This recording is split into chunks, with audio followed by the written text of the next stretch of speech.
fait le procès du football en permanence. On entend des choses absolument horribles sur le foot.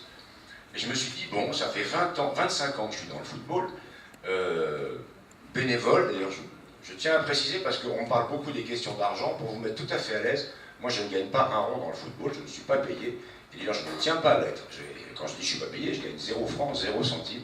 C'est du bénévolat pur et simple. Je ne suis pas le seul. Dans le foot, il y a 350 000 bénévoles. Je suis un des 350 000. Votre rémunération de votre métier d'avocat? Moi, j'ai un métier, comme tout le monde, je suis avocat, je gagne ma vie par mon métier. Donc le foot, c'est en plus, c'est du bénévolat. Soyons assez à l'aise sur les questions d'argent. Non, ce que j'ai voulu faire, c'est... Tout le monde veut faire le procès du foot. Je me dis, je vais le faire moi-même.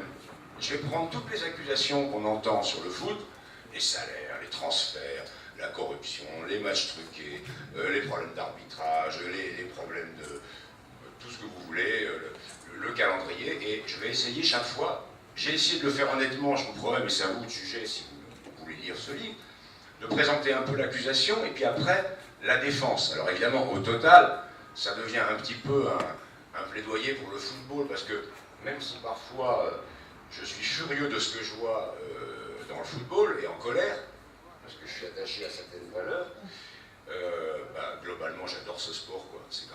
C'est un trait d'union incroyable entre les hommes, donc finalement, au lecteur de juger, mais globalement quand même, je prends la défense du foot, parce que j'y crois. Avec une vision plus positive alors.